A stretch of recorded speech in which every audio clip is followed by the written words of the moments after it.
E a dificuldade de encontrar quem tem a preparação adequada para preencher vagas tem afetado aí muitos setores da economia brasileira.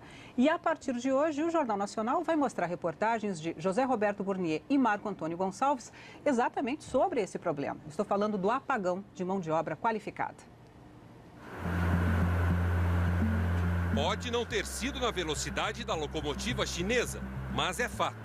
A economia brasileira teve, na última década, o maior crescimento desde os anos 70. As empresas investiram, aumentaram a produção e, claro, precisaram de mais trabalhadores. Entre 2001 e 2010, o Brasil criou quase 18 milhões de empregos com carteira assinada, um aumento de 68%. Que parecia um caminho para um ciclo virtuoso, deu de cara com barreiras que muitos não previram, como as crises no exterior, outras escancaradas, como a precária infraestrutura do país, e uma que havia tempo estava embaixo do tapete, a falta de mão de obra qualificada. Mas o que é isso? Mão de obra qualificada é o trabalhador que tem as qualidades mínimas exigidas para exercer a função para a qual ele está sendo contratado, desde a mais simples até a mais sofisticada. Ao investigarmos a origem do problema, nos deparamos com uma velha conhecida: a precariedade da educação brasileira. No Brasil formou-se um desencontro, um enorme desencontro entre a escola e o trabalho. Porque o trabalho se expandiu, as tecnologias evoluíram e a escola, de um modo geral, não conseguiu acompanhar. Ficou atrasada. Está no descompasso, que é um descompasso que afeta muito o crescimento do país. Dos 192 milhões de brasileiros, 93 milhões estão aptos a trabalhar.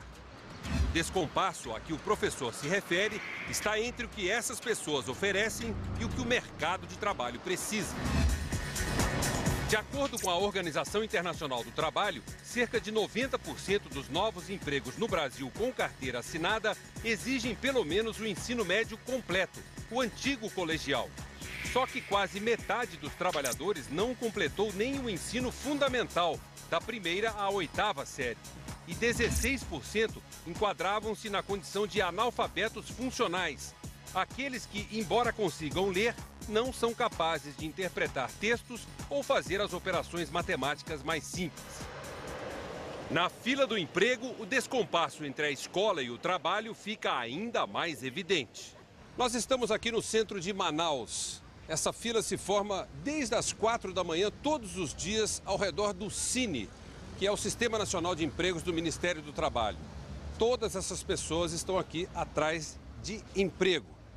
E das 9 mil vagas oferecidas pelo Cine Manaus no primeiro semestre deste ano, 5 mil não foram preenchidas ainda, por causa da baixa escolaridade e da baixa qualificação profissional dos candidatos. Até para trabalhar mesmo como auxiliar de serviços gerais, hoje em dia estão exigindo tudo. O quê? O segundo grau completo, né? Curso também. Em todo o país, segundo o Ministério, de quase 1,5 milhão de vagas oferecidas no primeiro semestre, pouco mais de 20% foram preenchidas. Muitas vezes o trabalhador não tem o acesso à qualificação. E às vezes a questão da educação, do ensino médio ou fundamental, não é de uma qualidade que ele possa chegar ao processo seletivo e passar no processo seletivo. Então dificulta sempre o trabalhador. O problema aparece mesmo entre quem já terminou o ensino médio. Os recrutadores tiveram que incluir até ditado nos testes por causa dos erros em textos de funcionários nas empresas. 16. Discernimento. Esse teste foi feito por um aluno do 3º ano de economia. De 30 palavras ditadas, ele errou 28. Eles chegam de forma inadequada na universidade, porque não teve uma formação básica, e vão reproduzir as mesmas práticas quando chegarem no mercado de trabalho. Aliás, já estão reproduzindo, porque já estão aí pleiteando vagas para esse mercado. É comum você encontrar um caixa que não sabe fazer conta, a não ser apertando o botão da máquina registradora.